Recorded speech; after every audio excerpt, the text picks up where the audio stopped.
JRBT চাকরি নিয়ে আবার হাইকোর্টে মামলা। জেআরবিটি চাকরির স্বচ্ছতার উপর কোশ্চেন মার্ক রাখা হয়েছে। ওয়েটিং লিস্ট না প্রদান করে অনেক বেকারদের সাথে প্রতারণা করা হয়েছে। এখন যে কেসগুলো হয়েছে হাইকোর্টে, এক দুইটা কেস নয়, টোটাল 3টা কেস আছে বর্তমানে হাইকোর্টে। সেই কেসগুলোর স্ট্যাটাস কী? শুধু কি জেআরবিটি গ্রুপ ডির কেস হয়েছে সেরকমটা নয়, গ্রুপ সির ক্ষেত্রেও কেস হয়েছে এবং গ্রুপ সির ক্ষেত্রে একটা কেস এখনও চলছে, এখনও কিন্তু লাস্ট হিয়ারিং বা ফাইনাল হিয়ারিং হয়নি। আর গ্রুপ ডির ক্ষেত্রে ইদানিং একটা কেস হয়েছে। যে ব্যক্তি কেস করেছে উনি শুধু জেআরবিটির বিরুদ্ধে কেস করেনি, টোটাল জেআরবিটি বাদেও আরও 8 থেকে 10 জন চাকরি প্রত্যাশী আছে যারা চাকরি পেয়ে গেছে, তাদেরকে এখানে এনক্লুজ করা হয়। যেন তারা পেলে আমি কি পাবো না কেন, এদেরকে সবাইকে সংযুক্তিকরণ করে কেসটা করা হয়েছে এবং পাকাপোক্তভাবে কেসটা করা হয়েছে। যেই কেসটা করেছে ওনার বক্তব্য হলো স্বচ্ছতা মেনটেন করে এই নিয়ম নীতিটা কমপ্লিট করা হয়নি। তাহলে ওনার বক্তব্যটা আমরা দেখার চেষ্টা করব তথ্য সহকারে। হাইকোর্টের কেস স্ট্যাটাস কী আছে, কেস স্ট্যাটাস আমরা বিশ্লেষণ করার চেষ্টা করব এবং আমরা দেখার চেষ্টা করব আদৌ কি স্বচ্ছতা মেনটেন করা হয়নি এরকম কিছু আছে, এবং গ্রুপ সির কেসটা কী পর্যায়ে আছে, কোন লাস্ট হিয়ারিং ডেট কবে গিয়েছিল এবং কী পর্যায়ে বর্তমানে চলছে সেটার কি, সেটাও আমরা জানার চেষ্টা করব। তোমরা ভিডিওটা প্রথম থেকে শেষ পর্যন্ত দেখলে আশা করি তোমাদের কোনো কনফিউশন থাকলে কনফিউশনগুলো দূর হয়ে যাব। বর্তমানে ত্রিপুরা হাইকোর্টে WPC ধারায় 3টে মামলা চলছে জেআরবিটির বিরুদ্ধে। একটা 695, একটা 694, একটা 264। এই তিনটা কেস চলছে। 694 এবং 695 যেটা আছে 694 এবং 695, এটা একটাই কেস, দুইভাবে লিপিবদ্ধ হয়েছে। এটা দুটা সংযুক্তিকরণ করে দেওয়া হয়েছে, এটা একটাই কেস বর্তমান লিপিবদ্ধ হয়েছে। আর 264 যেটা, এটা গ্রুপ সি ক্যান্ডিডেট একজন কেস করেছে। আমরা গ্রুপ সির কেসটা বিষয়ে কিছু জানার চেষ্টা করবো। এবার গ্রুপ ডি যে কেসটা হয়েছে সেটা দেখার চেষ্টা করবো উনি কোন কোন ব্যক্তিকে কোন চাকরি প্রার্থী, অর্থাৎ জেআরবিটি গ্রুপ ডির মাধ্যমে চাকরি পেয়ে গেছে বা ফিজিক্যাল ভেরিফিকেশন কদিন পরে চাকরি অফার পাবে, তাদেরও কিন্তু এই কেসে জড়ানো হয়েছে। কোনো কনফিউশন বা কোনো ডাউট রাখার জায়গা থাকবে না। আমরা বিশ্লেষণ করার চেষ্টা করব, যে ব্যক্তি কেস করেছে ওনার পক্ষটা জানার চেষ্টা করব। প্রথমত গ্রুপ সির ক্ষেত্রে এখানে 446 ফিলিং নাম্বার, রেজিস্ট্রেশন নাম্বার 264 মামলা করেছে। মামলা যে বেঞ্চে উঠেছে জাস্টিস অরিন্দম লোধের বেঞ্চে উঠেছে। যে ব্যক্তি মামলা করেছে জেআরবিটি গ্রুপ সির ক্ষেত্রে কিঙ্কর ভূমি, অ্যাডভোকেট ওনার পক্ষে আছে শ্রমিক দেব, mister S Chakraborty and mister P Chakraborty and S Majumdar. ওনারা কিঙ্কর ভূমিকের অ্যাডভোকেট হিসেবে কাজ করছে। এইটা লাস্ট হিয়ারিং হয়েছিল 23/9 পরে কিন্তু আর কোনো হিয়ারিং হয়নি। নেক্সট হিয়ারিংয়ের ডেট এখনও দেওয়া হয়নি। বর্তমানে এটা পেন্ডিং অবস্থায় যেটা আছে। যে ক্যান্ডিডেট যাদের বিরুদ্ধে কেসটা করা হয়েছে, Tripura state of Tripura commissioner secretary, joint recruitment board, member secretary, joint recruitment board of Tripura, the chairman joint recruitment board and the controller organisation joint recruitment board. Total 7 জনের বিরুদ্ধে মিস্টার কিঙ্কর চক্রবর্তী ভৌমিক এই কেসটা করেছে এবং ওনার নেক্সট হিয়ারিং ডেট খুব শীঘ্রই দেওয়া হচ্ছে। 23/9 পর আর কোনো হিয়ারিং হয়নি। আর বর্তমানে এটা এখনও বোঝা যাচ্ছে না কেসের নেক্সট স্ট্যাটাসটা কি। ওনার বক্তব্য হলো উনি রিটেন ভাইভাতে টোটালি ভালো মার্কস পাওয়ার পরে উনি ফাইনাল মেরিট লিস্টে স্থান পায়নি। কী জন্য হয়নি, কী প্রসেস প্রয়োগ করা হয়েছে। অ্যাকচুয়ালি জেআরবিটি গ্রুপ সির ক্ষেত্রে 114 যেটা ছিল এলডিসির ক্ষেত্রে, অনেকে এর কম পেয়ে চাকরি পেয়েছে কিন্তু এলডিসির ক্ষেত্রে পায়নি। তাই ওনার বক্তব্য হলো উনি ওই যে পোস্টগুলোতে প্রেফারেন্স দেওয়ার পর ওনার ফাইনাল মেরিট লিস্টে স্থান আয়নি। কেন আসেনি, যেমন পাম্প অপারেটর বা অন্য যে পোস্টগুলো এগ্রিকালচার অ্যাসিস্ট্যান্ট, এগুলোতে তো কাট অফটা একটু কম গিয়েছিল, সেখানে স্থান কেন পায়নি সেই বিষয়ে ওনার কোশ্চেন ছিল টেকনিক্যাল পোস্টগুলোতে। এই বিষয়ে কেসটা এখন কিন্তু চলছে এবং কেসটা কিঙ্কর ভূমি জেতার সম্ভাবনা 100%, যে পর্যায়ে বর্তমানে কেসটা চলছে। গ্রুপ ক্ষেত্রেও কেস হয়েছে, গ্রুপ ডির ক্ষেত্রে 2টা কেস বর্তমানে একত্রীকরণ করা হয়েছে। প্রথম কেসটা হলো 695, ইদানিং কেস হয়েছে 11 তারিখ জাস্ট ফিলিং করেছে, রেজিস্ট্রেশন 12 তারিখ পড়েছে। আর তোমাদের কেসটা মোশনের জন্য হচ্ছে 14/11। নেক্সট হিয়ারিং ডেটও কিন্তু দিয়ে দিয়েছে। এই কেসের নেক্সট হিয়ারিং ডেট কবে সেটাও কিন্তু দিয়েছে 6 জানুয়ারি 2025। জেআরবিটি গ্রুপ ডির চাকরিটার বা কেসটার নেক্সট হিয়ারিং ডেট যেটা বলে দেওয়া হয়েছে। এই কেসটাও জাস্টিস অরিন্দম লোধের আন্ডারে উঠবে। যে ব্যক্তি কেস করেছে উনি হলো জয়জিৎ চৌধুরী। ওনার কেসটা লড়বে mister A Majumdar Ersha and mister Ersha. এখানে 2 জন অ্যাডভোকেট আছে যারা ওনার পক্ষে কেসটা লড়বে। উনি প্রাথমিকভাবে কেসটা করেছিল state of Tripura, the director, joint recruitment board of Tripura and the controller. এই 4 জনের বিরুদ্ধে প্রথম কেসটা করেছিল, কিন্তু পরে ওই ব্যক্তি এই কেসটা কিন্তু ওনার যারা সন্দেহ হচ্ছে যারা চাকরি লিস্টে স্থান পেয়ে গেছে, ওনার থেকে কম নাম্বার পেয়েও চাকরি লিস্টে স্থান পেয়েছে, উনি কেন চাকরি লিস্টে স্থান পায়নি, তাই ওই ক্যান্ডিডেটের নাম কিন্তু এখানে উনি নিয়ে এসেছে। উনি যেসব ব্যক্তিদের বিরুদ্ধে কেস করেছে, গভর্নমেন্ট আছে এবং যারা চাকরি পাবে তারা আছে। এখন আমরা দেখব জিআরবিটি গ্রুপ ডি ফাইনাল মেরিটে স্থান পেয়েছে এমন যে চাকরি প্রার্থীরা, তাদের নাম, যে যাদের বিরুদ্ধে উনি কেসটা করেছে। এখানে উনার বক্তব্য: 5 নম্বরে তপন বিশ্বাস, 6 নম্বরে বিষ্ণুপদ দাস, 7 নম্বরে স্মিতা লাভলি বর্ধন, 8 নম্বরে অমরেন্দ্র রিয়াং, 6 নম্বরে বিকাশ রিয়াং, 7 নম্বরে বাকু মগ, 8 নম্বরে প্রসঞ্জিৎ দেববর্মা, 9 নম্বরে স্মিথ সপিত দেববর্মা। এই যে এখানে 8জন ক্যান্ডিডেট আছে, ওনার বক্তব্য হলো এই 8জন ক্যান্ডিডেট ওনার থেকে কম নম্বর পেয়ে ফাইনাল মেরিট স্থান পেয়ে গেছে, অর্থাৎ ফাইনাল মেরিট লিস্টটা স্বচ্ছতা মেনটেন হয়নি, এটা ওনার বক্তব্য। উনি এই পরিপ্রেক্ষিতে কেস করেছে জয়জিৎ চৌধুরী।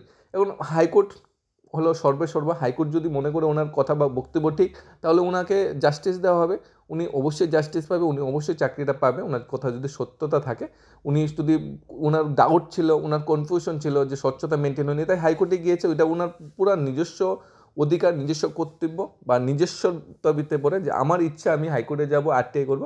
প্রথমত আরটিআই করে জানতে পেয়েছে ওনার নাম্বারটা, পরে কেস করেছে যে এখানে তপন বিশ্বাস, বিষ্ণুপদ বিশ্বাস, লাভলি বর্ধন, অমরেন্দ্র রিয়াং, বিকাশ রিয়াং, বাকুরমক, প্রসেনজিৎ দেববর্মা এবং সপিত দেববর্মা ওনার থেকে কম নাম্বার পেয়েছে। তাই উনি ডাউট হয়েছে, উনি জিআরবিটি অফিসে গিয়েছে, জিআরবিটি অফিসে গিয়ে উনি সঠিক উত্তর পাননি, উনি আরটিআই অফিসে কপি নিয়েও সঠিক উত্তর পাননি। তারপর উনি বাধ্য হয়ে শেষ পর্যন্ত হাইকোর্টের দরজায় গিয়ে টনক নড়েছে, কারণ হাইকোর্ট জাস্টিস দেবে এটা ওনার একদম পুরোপুরি বিশ্বাস। এখন ওনার বক্তব্যটা কি সেটা আমরা দেখার চেষ্টা করবো বা জানার চেষ্টা করব, ওনার বক্তব্য বা উনি কি চাইছে। এখানে জিআরবিটির পরিচালিত চাকরি নিযুক্ত পরীক্ষা উত্তীর্ণ বঞ্চনা জন্য এই রিট মামলাটি করেছে জয়জিৎ চৌধুরী।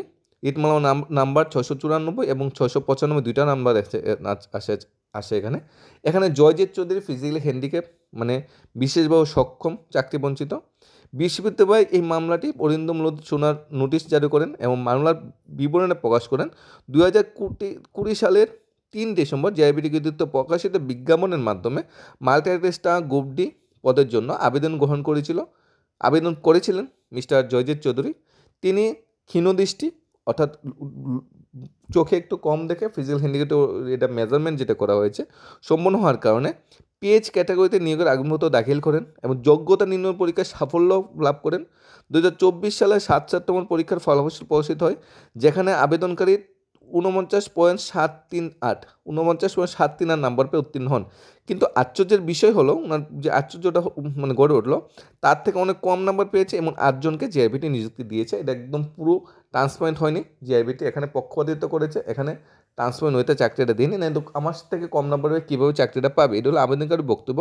আবেদনকারীর জন্য সুপারিশ করেননি, অথচ উত্তরপদে 3টি শূন্যপদ পর্যন্ত রয়েছে।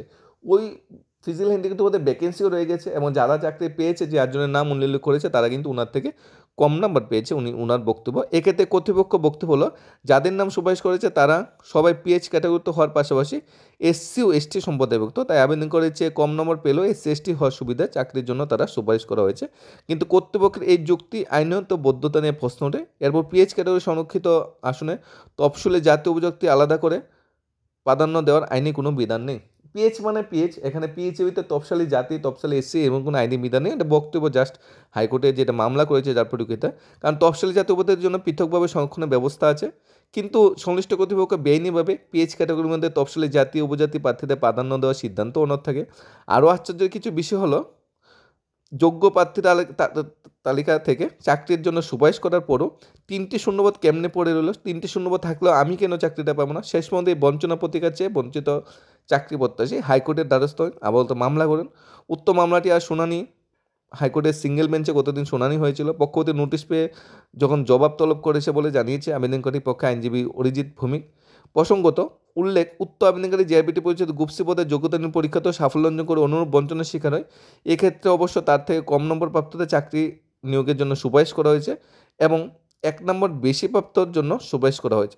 অথচ শূন্যপদ আছে এখানে এবং তারপরেও পিএইচ ক্যাটাগরি হওয়ার নিয়োগপত্র পায়নি এবং ওনার থেকে কম নম্বর পেয়ে 8জন সিলেক্টেড হয়েছে। এটা হলো ওনার বক্তব্য। এই বঞ্চনার বিরুদ্ধে পৃথকভাবে হাইকোর্টে রিট মামলা 695 দাখিল করে তিনি। তবে হাইকোর্ট দুটি মামলা একসাথে শোনার জন্য আজ নোটিশ জারি করেছে। 694 এবং 695 এই দুইটা ক্যাটাগরিতে উনি মামলা করেছে এবং দুইটা আলাদা করে শুনানি হবে না, একসাথে শুনানির জন্য দিন ধার্য করা হয়েছে। নেক্সট হিয়ারিং ডেট বলা হয়েছে 6 জানুয়ারি নেক্সট হিয়ারিং ডেট। এখন ওনার বক্তব্য তপন বিশ্বাস, বিষ্ণুপদ দাস, লাভলি বর্ধন, অমরেন্দ্র রিয়াং, বিকাশ রিয়াং, বাকু মক, প্রসেনজিৎ দেববর্মা, সপি দেববর্মা ওনার থেকে কম নাম্বার পেয়ে ফাইনাল মেরিটে স্থান পেয়ে গেছে। জেআইবিটি অফিসের বক্তব্য হলো ওনারা এসসি এসটি ক্যাটাগরিতে স্থান পেয়েছে। আর অ্যাজ পার ফিজিক্যাল হ্যান্ডিদের যে রিজার্ভেশনটা থাকে, এসসি এসটির জন্য আলাদা রিজার্ভেশন থাকে, সেখানে ফিজিক্যাল হ্যান্ডিক্যাপের জন্য আলাদা রিজার্ভেশন থাকে। ফিজিক্যাল হ্যান্ডিক্যাপের জন্য কি এসসি এসটি রিজার্ভেশনের কোনো মূল্যতা নেই, কারণ ফিজিক্যাল হ্যান্ডিক্যাপ মানে physical handicap as per rules অনুযায়ী যারা যারা ফিজিক্যাল তারা পেয়ে যাবে। সেখানে এসসি এসটি কিন্তু আলাদা কোনো কোটা নেই। ওনার বক্তব্য কোর্টে সেই মামলার পরিপ্রেক্ষিতে কোর্টও জাস্টিফাই করেছে, হ্যাঁ ফিজিক্যাল হ্যান্ডিক্যাপের জন্য আলাদা এখানে থাকবে, যে সংরক্ষণ থাকবে, সেখানে ফিজিক্যাল হ্যান্ডিক্যাপের ভিতরে কেমন নাম্বার এসসি এসটি হবে, তাই কোর্ট এই মামলাটা কিন্তু নিয়েছে। যদি মামলাটা যদি কোনো স্ট্রং পয়েন্ট না থাকতো, যদি দেখতো যে না উনি ভ্যালিড পয়েন্ট ধরেনি, কোনো স্ট্রং পয়েন্ট উনি আঁকেনি, তাহলে কিন্তু কোর্টে কিন্তু মামলাটা নিত না, বা কোর্টে মামলাটা অ্যাকসেপ্ট করতো না, মামলাটা গ্রহণ করতো না, বা হিয়ারিং হতো না। কিন্তু কোর্ট দেখেছে ওনার যে বক্তব্যতে স্বচ্ছতা আছে এবং বক্তব্যটা প্রাসঙ্গিক, এবং বর্তমান সময়ে এই ধরনের মানে বক্তব্য বা এই ধরনের যে বেআইনিক বা যদি কাজ হয়ে থাকে তা তদন্ত করা উচিত এবং ব্যক্তিকে জাস্টিস দেওয়া উচিত। ও যদি জয়জিৎ চৌধুরী যে ইনজাস্টিস হয়েছে, ওনার সাথে যে বঞ্চনাটা হয়েছে, সেই বঞ্চনার প্রতিকার ওনাকে দেওয়া উচিত অ্যাজ পার জাস্টিস বা অ্যাজ পার কোর্ট অনুযায়ী বা গাইডলাইন্স অনুযায়ী। এটা হলো টোটালি মামলাটা। বর্তমানে উনি দুইটা কেস করেছে, দুইটা কেস একসাথে হিয়ারিং হবে 6 জানুয়ারি। আর আরেকটা কেস যেটা আমরা বলেছিলাম, যেটা কিঙ্কর ভূমিক করেছে, এই মামলা শুনানি কিন্তু নেক্সট হিয়ারিং ডেট বলা হয়নি, 23/9 পরে কিন্তু আর কোনো ডেট পড়েনি। এখন কথা হলো এই চাকরিতে কি অ্যাকচুয়ালি স্বচ্ছতা ছিল না, জয়জিৎ চৌধুরী যেটা বলছে সেটার ভিতরে স্বচ্ছতা আছে? সবাই সবার জায়গায় ঠিক আছে, যারা চাকরি পেয়েছে তারা তারা এটা স্বচ্ছতা বলবে, যারা চাকরি পায়নি তারা পায়নি তাই মনের ক্ষোভে বা এটা অস্বচ্ছ বলবে, সেটাই স্বাভাবিক। যারা চাকরি পায়নি তারা কোনোদিনও বলবে না যে এটা স্বচ্ছতা মেনটেন হয়েছে, আর যারা চাকরি পেয়েছে কোনোদিনও বলবে না এটা অস্বচ্ছতা বা ট্রান্সপারেন্ট হইতে হয়নি। কিন্তু বাস্তব ঘটনার পরিপ্রেক্ষিতে আমরা যেটা বুঝতে পারছি, রিটেন এক্সামের মার্কস নিয়ে সবাই খুশি। সবার একটাই কোয়েশ্চেন, ভাইভাতে কেন কম দেওয়া হয়েছে? ভাইভাতে কম দেওয়া হলে সেটার কোনো আইন, কোনো রুলস রেগুলেশন নেই যে ভাইভাতে কম দিলে আমরা কোর্টে কেস করে জিততে পারবো। ভাইভাটা পুরোপুরি ডিপেন্ড করে যারা ইন্টারভিউ নিয়েছে তারা, তোমার কী পার্সোনালিটি, তুমি কী ধরনের প্রশ্ন করেছো, কী ধরনের প্রশ্ন উত্তর দিয়েছো, সেটার উপর নির্ভর করে তোমাকে মার্কস দিয়েছে। এর উপর ভিত্তি করে ফাইনাল মেরিট লিস্ট প্রকাশিত হয়েছে। তাই আমরা সব কিছু জাস্টিফাই করে সব কিছু যদি আমরা তুলনা করে দেখি, হ্যাঁ জেআরবিটি ট্রান্সপারেন্ট ওয়েতে হয়েছে, স্বচ্ছতা মেনটেন করেই হয়েছে। এখন আমাদের সামনের সারিতে এগোতে হবে, সেটা অনেকটা অতীত হয়ে গেছে জেআরবিটিটা। এখন সামনের সারিতে জেআরবিটি 2 আসছে, টিপিসি অনেক রিক্রুটমেন্ট আছে, যারা ডিএলএড বিএড পাস করে বসে আছে তোমাদের জন্য টেট আসছে। এখন জেআরবিটিটা একটু গল্প, পুরানো অধ্যায় হয়ে গেছে, সেটা ভুলে গেলেই ভালো।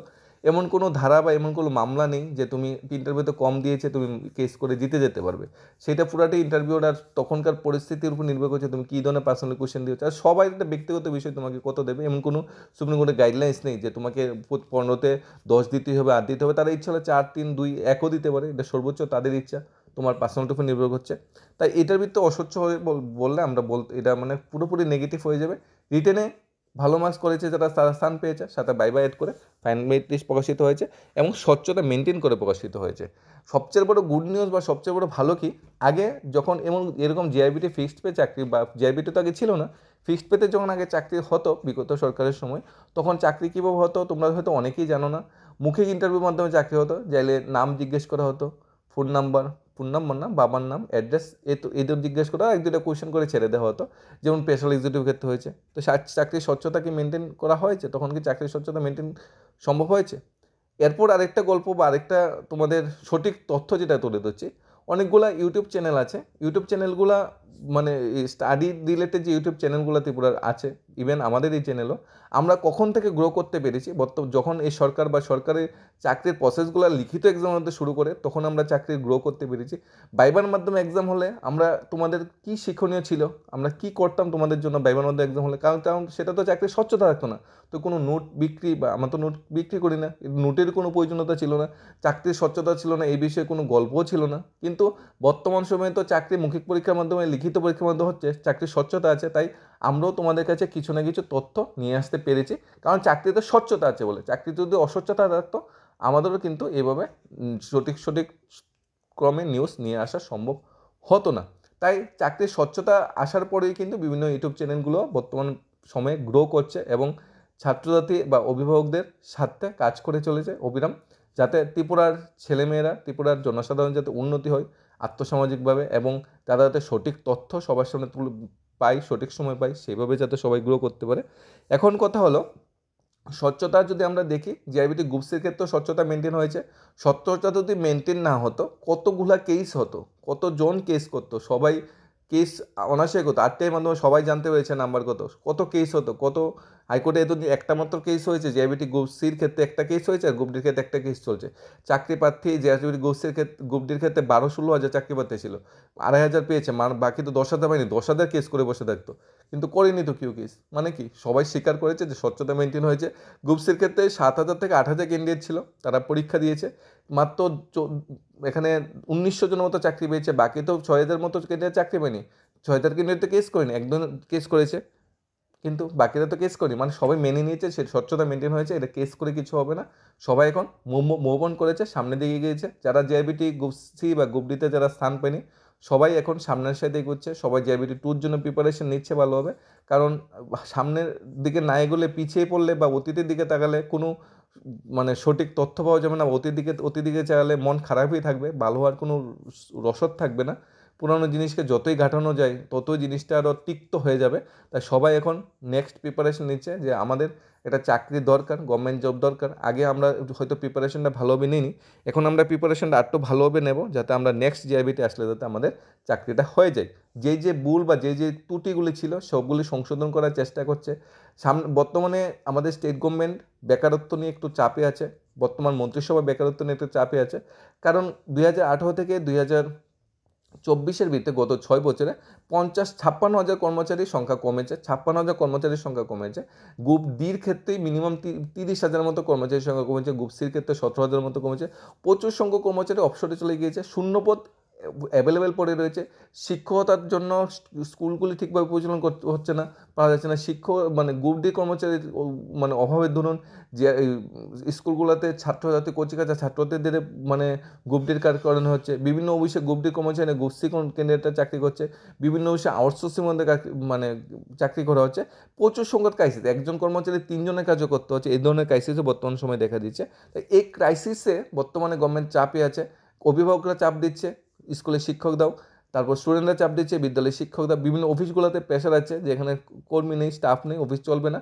এই পরিস্থিতিতে বর্তমানে ত্রিপুরার যে নেক্সট যে জিআরবিটি 2 আসছে, বা টেটের মাধ্যমে তো মিনিমাম 5 থেকে 6 হাজার রিক্রুটমেন্ট হবেই, সেটা শিক্ষকতা চাকরি হবেই, নিঃসন্দেহে হবে।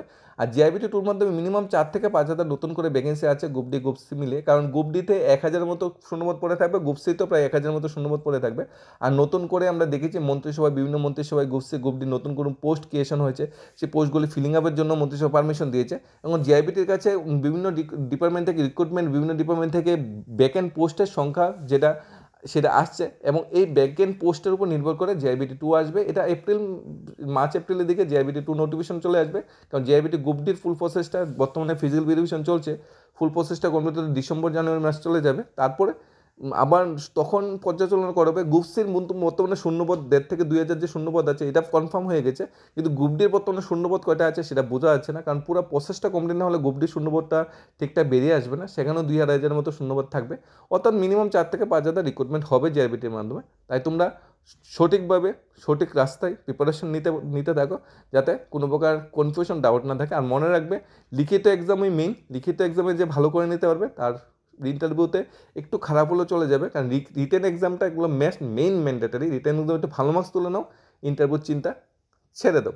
আর জিআইবিটি 2 আসছে, আর জিআইবিটির যেটা বলবো আমরা এটা বলবো যে এটা ফুললি ট্রান্সপারেন্ট হয়েছে। গভর্নমেন্ট যেভাবে চাকরিটা দিয়েছে তাতে স্বচ্ছতা 100% ছিল। এবং যেই কেস করেছে জয়জিৎ চৌধুরী, ওনার বক্তব্যটাও ঠিক, উনিও ঠিক সঠিক তথ্য নিয়েই কেসটা করেছে। এবং ওনার কেসটাও একটা বেলিড পয়েন্ট আছে, যেহেতু উনি পিএইচ ক্যান্ডিডেট, এটা বেলিড পয়েন্ট আছে। ওনার কম নম্বর পেয়ে কেমনে চাকরি পেয়েছে, পিএইচের মধ্যে এসসি/এসটি কেন রিজার্ভেশন মেনটেন করা হয়েছে, এসসি/এসটিতে আলাদা রিজার্ভেশন আছে, ওনার বক্তব্য ঠিক। এখন দেখা যাক ওনার নেক্সট হায়ারিং যেটা 6 জানুয়ারি হবে, 6 জানুয়ারি কী হচ্ছে। এবং ওদেরকে কনফিউশন থাকতে পারে তপন বিশ্বাস, বিষ্ণুপদ বিশ্বাস, লাভলি বর্ধন, অমরেন্দ্র রিয়াং, বিকাশ রিয়াং, মাকুমক, প্রসেনজিৎ এবং শফিক দেব যাদেরকে কেসে ইনক্লুড করা হয়েছে তাদের কোনো টেনশনের বিষয় আছে না, তাদের চাকরির ভিতরে কোনো কোশ্চেন থাকবে না, তারা কি চাকরি 10,323 মতনই হয়, একদম নিশ্চিন্তে থাকো, তোমাদের কিচ্ছু হবে না। যদি জয়জিৎ চৌধুরীর কর্তব্য ঠিক থাকে, উনি যদি কেসে জিতে যায় উনাকে হাইকোর্ট থেকে বলবে ওনার চাকরিটা দিয়ে দাও, উনি বেলিড পয়েন্ট নিয়ে এসেছে, উনি বঞ্চিত, যেহেতু 3টা ভ্যাকেন্সি খালি আছে ওনার চাকরিটা ওনাকে দেওয়া, জয়জিৎ চৌধুরী চাকরি পেয়ে যাবে। এখানে কিন্তু তপন বিশ্বাস বা অন্যরা যারা চাকরি পেয়েছে তাদের চাকরি কিন্তু ছিনে নেওয়া হবে না, তাদের চাকরি থাকবে। এবং জেআরবিটির বিরুদ্ধে ইন ফিউচার 100টা কেসও যদি হয়, 100 জন ক্যান্ডিডেটও যদি হাইকোর্টে জিতে যায়, ওই 100 জন ক্যান্ডিডেটকে চাকরি দেওয়া হবে। যাদের বিরুদ্ধে কেস হয়েছে তাদের কিন্তু চাকরি যাবে না, এতটুকু তোমরা নিশ্চিন্তে থাকতে পারো। যার বিরুদ্ধে কেস হোক চাকরি কিন্তু তাদের যাবে না। যদি কেসে জিতে যায়, যে কেস করেছে হ্যাঁ জিততে পারে, যদি ওনার কথার কোনো সঠিক পয়েন্ট থাকে, যুক্তিকতা থাকে, উনি যদি সেটা প্রমাণ করতে পারে কোর্টে। ধন্যবাদ সবাইকে। Studies of Tripura YouTube channel.